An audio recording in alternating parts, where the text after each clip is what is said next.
If I may say so, sir, you are a giant among men. All right, 8 foot tall doesn't cover the what just happened here. I've had the pleasure of seeing this before, and I know everything he says he means, and he does what he says. All right, so that alone, thank you. Thank you. And two, if nobody got anything out of that, listen, diamonds are created under pressure, and you just saw one walk off stage. All right, so major kudos to that. Thank you. Thank you. All right. Zoomies, you still with us? People in the room, you still here? All right. So, the next person to come on this stage pulled me aside, and I said I had to say all these amazing things. So I had to put all these amazing things together. But no. I'm just kidding. This person that's about to come up, I've had the opportunity now to know personally probably over a year and a half. And the first conversation I ever had up until the conversation I had this morning, she is not the same person. Her experiences, the things that she speaks about, her presence, her energy, her way of communicating and bringing forth her messages, her stories, and her experience, it's nothing short of transformational. When she comes up here, you don't just see her. Her whole heart is literally poured out for you to see in 100% vulnerability. Why? Because that is her superpower. That is her authenticity. If you do not have a life-changing experience with listening to this next person, you aren't paying attention. Okay? So I want you guys to dial in, focus up, listen, be prepared, and be engaged for the one and only Bekah George.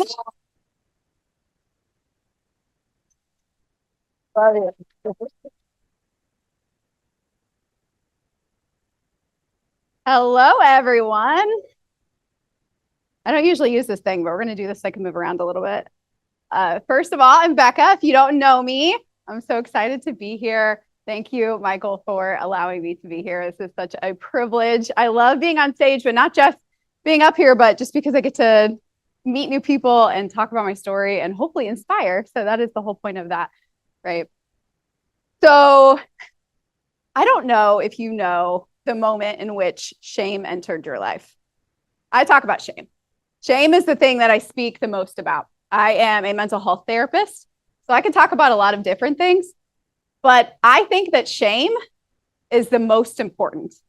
A lot of what happens to us can be tracked back to shame. The decisions we make, the things that happen to us, right? It's shame. And so I know the moment in which shame entered my life for the first time. I was like 6 or 7 years old.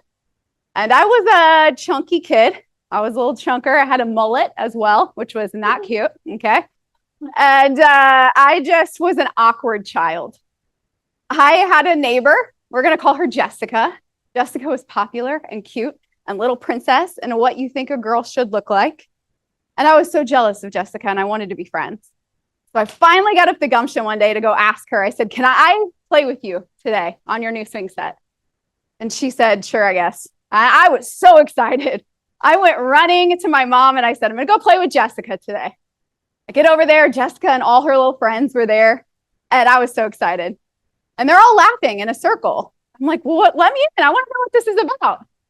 And as they move out of the way, there's a sign. And on the sign, it says, Becky, which is what I used to be called. Becky's too fat to play here. She can't sit. And there was 2 big basketballs that were stuck on top of each other with my hair. And everyone was laughing. And I said, wait, I'm fat? I didn't know. I didn't know that I was supposed to be ashamed of my body until that moment. See, that's the moment shame entered my life for the first time. So that's when I started wearing the label. Oh, I'm fat. I didn't know. I was 7. I didn't know. So I went home and I asked my mom, how do you lose fat? How do you get rid of fat? I'm fat. And she said, well, honey, you're chubby, you're chunky, you're pretty, you're all these things. So I said, I just need to know how to get rid of it. She said, well, you eat less. I was like, okay. So I remember not eating dinner that next night, 7 years old, right? Fast forward to 6th grade. And I still felt the same about myself. Still hated myself, continued to gain weight, Couldn't figure out why. All the doctors were trying to do these tests, right? Still hated myself. But I still had this fat label. And I would go into every room and introduce myself as fat so that you couldn't call me fat. 6th grade, I moved to a new school and I connected with this little boy. We'll call him Matt. Matt was popular and cute, and Matt liked me and I liked Matt. And we connected and we wrote letters back and forth to each other. And one day, the teacher saw us writing back and forth and took the letter and read it out loud. Why you would do that, I don't know. But the letter was from me to Matt. And I said, I love you so much. You're my crush, all these things. And he starts laughing and he says, like I would ever love a whale like you. And I said, what are you talking about? You just gave me a letter yesterday that said you thought I was really pretty. And he starts laughing. Yeah, right. I would never. So then I was like, okay, I'm fat. I guess I must be also ugly. So I wore that. So then I started getting molested around this time. That went on for about 2.5 years of my life. Started taking on more and more and more labels. Ugly, fat, worthless, ashamed. There must be something wrong with me. It must be me. I go on to high school and I'm 16. And the only way, and this, I do have to preface that I am going to share some things that I've never shared in public before.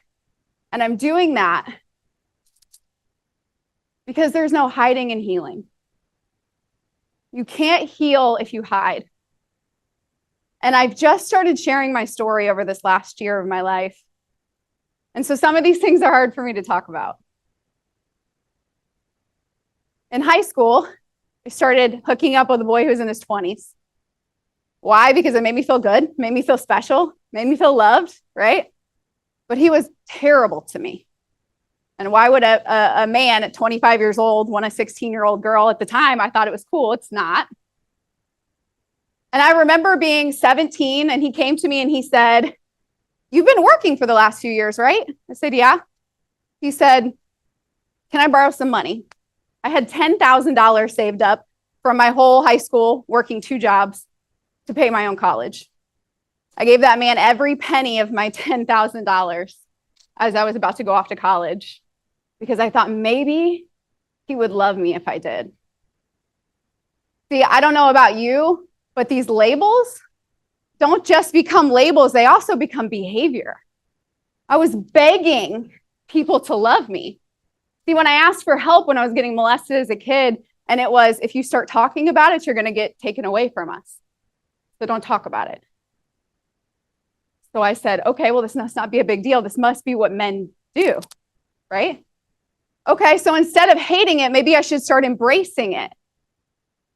Maybe I should get what I want from men through my body. Maybe that's what it should be. And that's the hard part for me to talk about because there's so much stigma involved in a woman using her body to get what she wants, right? But I was taught at 9, 10, 12, 14, 16, 18, 21, that's the way you get what you want. And that's the only value you have, Bekah. So at 17, I realized he was never going to pay me back. As soon as I was about ready to leave for school, I was a week away from college. I knew he wasn't going to return the money, stopped returning my calls. I worked at Arby's, and one day I went outside, it was pouring rain, and I climbed up inside of one of the industrial size dumpsters. And I laid there and I cried because I felt like trash. And I said, how am I going to heal? What do I do from here? I didn't have the money to go to the school that I needed to go to. I was weeks away from the school. I get a phone call, and this is going to sound crazy, but I've had some crazy shit happen in my life. I get a phone call out of nowhere, and this woman says, is this Bekah? I said, yeah. She says, God told me to call you. I don't even know where your number came from. I opened a drawer, and there's a phone number on the drawer, on the piece of paper in a drawer. And it said, God told me to call you. And I want you to come to this program. This program is going to change your life. You're going to be able to come to know God. You're going to do all of these different things, do missionary work, all of this stuff. This is what I want you to do. I said, okay. got into a different university, went down a different path, did all of these different things. But what was crazy was I tried to use good works to heal myself. I went on for 2 years to travel and do mission work. I went on to build orphanages in different countries. I went on to do all of this work, but inside I was hating myself and begging people to find some kind of value in me. So I just kept saying, more labels. What labels have you given yourself? What labels have you adopted about yourself that aren't even true? So fast forward to college, I got married young. And who knows how many of you have ever entered into a relationship unhealed and bled all over the person who didn't cut you? That was me. He was broken. I was broken. Neither of us did the work, and we got divorced about 8 years later. And if you know anything about being in the church, he was a pastor, being in the church, getting divorced. It was a lonely road. It was a lonely road. People ostracized me, some of my family, some of my friends. We don't get divorced. That's not what we do here. I do, because I'm broken, right? That was another label that I took on myself. After that, I started dating. I was like, maybe if I go out there and I find someone who will love me, maybe then I can prove that I have some kind of worth. Have you ever done that? Looked for it in different things? So I was like, I'm going to go find a man, and he's going to tell me that I'm worthy. So I went on a date. This is one of the very first dates I went on after I got divorced. And I was so excited. I was like, got all done up. I was all done. Now, mind you, at this time, I was 300 and almost 350 pounds. Okay, so I was very large, very unhappy, hated myself. But I was still trying to find this worth. I was addicted to food. And I went on this date. And the date was fine. The dinner was fine. Everything was fine. I go home. My daughter was at home, had a babysitter. Okay. I come home and pay the babysitter. She leaves. 1 minute later, there's a knock on my door. I assumed it's her. Of course, she must have forgot something. I didn't check. And it wasn't her. It was my date who'd followed me home. He pushes his way into the house and he says, this is what we're going to do. We're going to do this, and you don't have a choice. And I said, get out of my house. And he said, where does your baby sleep again? And he pulled out a gun. And he raped me at gunpoint so hard and so much for so many hours that I had to have multiple reconstructive surgeries. But I remember laying on the floor, covered in my blood, praying that my baby wouldn't wake up. Just wishing that he would kill me, because that's actually what I deserve, right? Because I'm not lovable. There's obviously something wrong with me. I'm disgusting. I'm all of these things. And that's what I had believed about myself. I didn't turn it in because I didn't say no after that. And I had convinced myself it wasn't rape because I didn't scream. I didn't cry. I didn't even go to the hospital for weeks, which is what caused further damage. So fast forward about a year later, and I found the man of my dreams. I was like, this is it. This is awesome, but I don't go to therapy. Didn't go to therapy in the meantime. Didn't do anything in the meantime. Why? Because I was so embarrassed. I was so embarrassed. I'm a therapist. That's what I do for a living. How could I get sucked into this time and time and time again? I didn't want to go to a therapist, so I didn't. So then I got into another relationship, 2 years with this man. Loved him so much. I thought, this is it. He's going to treat me well, and he did. The whole time we were together, treated me amazingly. Then I found out after 2 years, he was living a double life, married the entire time. Okay, found his wife, had a whole thing. It's a whole situation. And this is one of the ones that's really hard for me to talk about. He said, oh, you thought you were the only one? He said, you're just fun to me. So then I got side chick, which was something I was so embarrassed about and never wanted to be. So then I was like, sex objects, that's what I am, right? That's what I am to a man. I'm not anything good. I'm not anything more. And that's just what I'm always going to be. So if you don't heal the same things come back, the same patterns. Patterns is cyclical, right? It's cycles. So people will say, why do you keep ending up in the same relationships? Because you don't heal. And I didn't heal. So I kept ending up in the same relationships time and time again. So then I got into a relationship with a man where it was actually dangerous. He almost killed me. I was with him for 2 years. And this is where my life changed. I was with this man for 2 years, and he was narcissistic, right? He was a lot of different things. I don't talk much about my abuse with him because I get scared. It's been 4 years since I left him, and he still stalks me all the time. I've had multiple restraining orders against the man. I get scared for my life on a regular basis. So I've never shared any of this in public. But there's so much healing that happens when I say, fuck you, you don't get to tell me who I talk to and what story I tell. So I continue, and I don't ever say the F word. I'm sorry. Am I allowed to say? I can say that, right? This is Michael Faber saying that, right? So I continue. I don't ever say the F word. So I continue to put on more and more and more labels. So I'm in this relationship with this man, right? And this is totally different than anything I ever share. So I don't really know why I'm sharing all this, but I just am being led by the Holy Spirit. So I am in this relationship, and he's a different kind of abusive. I mean, yeah, he's physically abusive. Yeah, he hits me, things like that. But that didn't even really get me as much as the mental. If you've ever been in a mentally abusive relationship, it's a whole different world. I remember 3 months into our relationship, he was love bombing. Everything was good. Everything was good. Everything was good. And one day I said, I'm going to lunch with a girlfriend. He said, okay. I said, all right, talk to you later. I go out the door, and he says, bitch, if you leave this house, I'll cut your throat from one end to another. I was like, I'm sorry, what? He said, you heard me.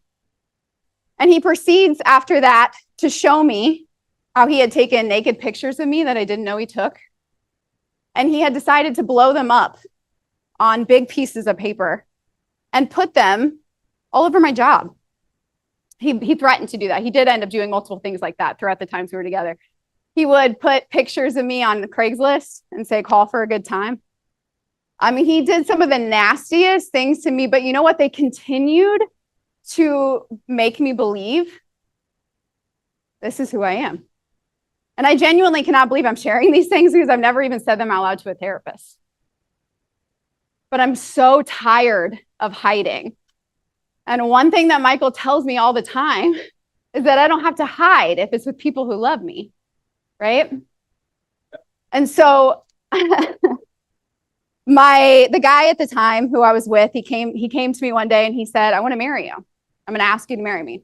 And he asked my daughter, he said, can I marry your mom? She was 9 years old at the time. And she said, absolutely not. And he said, why not? And she said, because I hear my mommy cry every night, and I don't think that's love. I thought I hid it from her, guys. I didn't think she even knew. I thought that I hid the bruises. I thought that I hid everything. When this man wanted me to get up in the morning, he would throw hot coffee on my face to wake me up. And so I'd gotten to the place where I'd brace myself every morning to make sure that I didn't scream because I didn't want her to hear me. So she then followed up with, you also tell every woman in public that they're prettier than my mom. And I think whoever marries my mom should think she's the most beautiful woman in the world. It was in that moment I was like, I'm fucking up my kid. I got to get out. I was like, God, how do I get out of this? I start praying. I'm like, God, how do I get out of this? I had a wedge in all of my family relationships because they all thought it was my fault. My family loved me, but they were like, you're crazy for staying. And you don't know the mental anguish and torture that goes into a relationship like that. You don't know if you've never been. So I didn't know who to call. I was hiding in the bathtub to text my mom because he wouldn't let me have relationships or friendships. I couldn't drive, couldn't take myself to work. I couldn't do anything. So I said, I got to get out. He had taken out 2 guns in my name because he was a felon. Surprise, surprise. I had no idea when we got together. Multiple domestic battery charges, lots of other things. He took out 2 guns and I knew he'd kill me with my own guns. So I had to figure out how to get the guns that were in a safe that I didn't know how to get out. So for months, I followed him around and I did the hardest thing I've ever had to do. I called my daughter's dad and I said, can she come live with you in Florida for a few months so that if he kills me, she doesn't see it, so he doesn't kill her, and so I can get out? He said, absolutely. I shipped her off on a plane the next day. It took me 2 months to gather up the money and be able to get out. And I did. I did.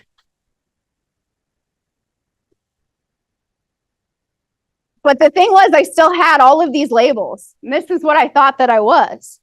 I was hideous. I was gross. I was all of these things. So I was like, I don't know what I'm getting out to. Maybe I'll kill myself. I had conceded to the fact that I would either kill myself or be killed by him. Those were my two options. So I was like, you know what? I'm going to try one more time. I'm going to get out of this.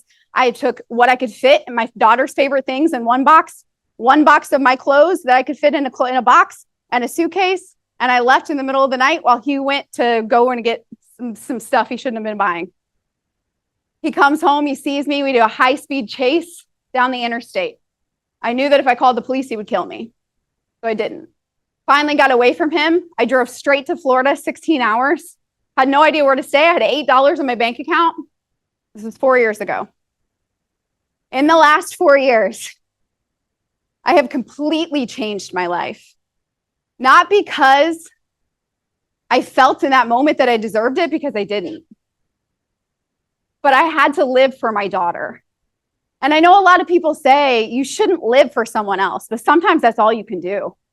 Sometimes if you're in the pit of shame, all that you can do is think about the other people that are in your life. So what did I do? I went to church right away when I got to Florida. And I was standing in the church, and I had been far away from God for years. And I was scared to have any kind of hope. I was terrified. And I was standing in the church, and I heard the Holy Spirit say, it's time to grieve. I was like, what are you talking about? He said, it's time to grieve the loss of everything the enemy has stolen from you. And it's time to take it back. And I was like, God, I don't even know where to start. And for 21 days, I did nothing but cry and weep on my face and lament before the Lord. And I grieved the loss of everything. From the moment I lost my innocence as a child to that moment, I did nothing but cry. Came back after 21 days and I said, what am I supposed to do now, Lord? And he said, you wait. I'm like, okay. So the very next day, I walk by a mirror, and I hated myself so much that I had all of my mirrors covered. All my mirrors were covered with towels or blankets because I hated looking at myself that much, because this is all that I saw. Just like what you said. These are the things that I saw. I got out of the shower and I was naked, and to say that I don't like to look at myself naked is an understatement. And I felt the Holy Spirit say, look at yourself. Look at yourself. And I stood there and looked at myself for what felt like hours. It was probably 5 minutes. Felt like hours. And I heard this voice that said, do you want to be made well? See, there's a scripture in the Bible where a man who's an invalid, he'd been sick for 30 years and Jesus came to heal him, but he asked him, do you want to be made well? And I never understood why he would ask that, because of course, if you've been an invalid for 30 years, why wouldn't you want to be made well? But sometimes our dysfunction serves us. And I had gotten to the place where I related as a victim so much that that's who I thought that I was. And in that moment, I looked at myself in the mirror and I said, I'm beautiful. I'm beautiful. Like, what? Like, who knew? And so what happened was I started taking some of these off. Slowly, not easily. I started taking them off. And I started saying, unlovable is not my portion. This is not who I am. Disgusting is not who I am. Hideous is not who I am. None of these things have to be true for me. So I made a decision in that moment that I wanted to be made well. And I didn't want to relate anymore to my victim mentality. I went on to lose 130 pounds. I started 2 new businesses. Still don't have the healthy relationship yet, but it's coming. I haven't dated in years for that reason, because I wanted to take time to heal. And I have. And I wish that I could stand up here and say that every every one of these negative things were gone, but they're not. They're not. Like I haven't completely gotten rid of every negative thing yet, but it'll happen. And so the more that I have the strength to get up here and talk about these things, the more the power of those things go away. And the more that I get to replace them with things like loved and redeemed and forgiven and special and important. And see, I'd had this dream since I was a little girl and I didn't understand it. I didn't know what it meant. The dream was that it was summertime and it was warm and it was hot outside, and I was standing next to a pool, and there was hundreds of dead bodies at the bottom of the pool. And there's music going everywhere and everyone's laughing and having a great time. No one sees the dead bodies but me. I start screaming at these people, help me, help me. And I start getting every one of these dead bodies out of the pool, and I start giving them life myself, and no one's helping me, and I don't understand why. And then I realize it's because they're people that others have thrown away, and no one cares to give them life. So as I wake up, and I've had this since I was little, as I wake up, after that healing moment, I prayed and I said, God, what does this mean? And he said, you're called to love the unlovable. You're called to love those who everyone sees at the bottom of the pool that's dead, but no one cares. You're called to love the ostracized, the ones who are so inundated with shame that they don't even speak. That's my calling. So your purpose can give birth, your pain can give birth to purpose, or it can cause more suffering. It's your choice, right? And I believe that the Lord has told me, and I believe this is a word for everybody, that your pain is deep. Your pain is wide, but your purpose is deep. Your giving will be deep. Think about the ocean and how wide it is and how much pain there is there if it's in the width, but the depth, that's the richness, right? So your purpose is deep. So one more thing that I had accepted about myself was clumsy. So by the time I was in college, I had broken like 16 or 17 bones. I didn't understand why. I kept falling. I kept breaking bones, all of these things. I didn't understand why. So this is why we have to be really careful not to accept things about ourselves that isn't true. I had accepted that I was clumsy. That's who I am. That's just what I am. No one wanted me on their sports teams. Nobody wanted me around because I would always break things. A year ago, I'm sitting in the doctor's office, and the doctor looks at me and says, hey, do some tests. Starts doing the tests and figure these things out. And he said, do you know that you have a pseudotumor that sits on the optic nerve and it pushes your optic nerve? You probably had it since you were a kid. He said, you have no depth perception. He said, do you fall a lot? I said, yeah, I fall and break my bones all the time. And he said, that's why, because you can't tell how far something is away. When I tell you I sobbed in his chair for 20 minutes, I said, you mean I'm not broken? You mean I'm not clumsy? I'm not just bad at things? You mean there's a medical reason for this? And I say that to say that so many of us have adopted things about us that aren't even true. They're not even true. So in the last 2 years, since I figured that out, I started Brazilian Jiu-Jitsu. I started boxing. I started running. I started doing things to recognize I can be whatever the hell I want to be. None of these things matter, right? So in closing, I want to remind you that you are worthy, that you are loved, that you are cherished, that you are adored by a God who pursues your heart. But not just that, but by me and by those of us who have been through so much pain that we can see the pain in your eyes and it resonates with us, and we want to help give you purpose. I love each and every one of you. Thank you.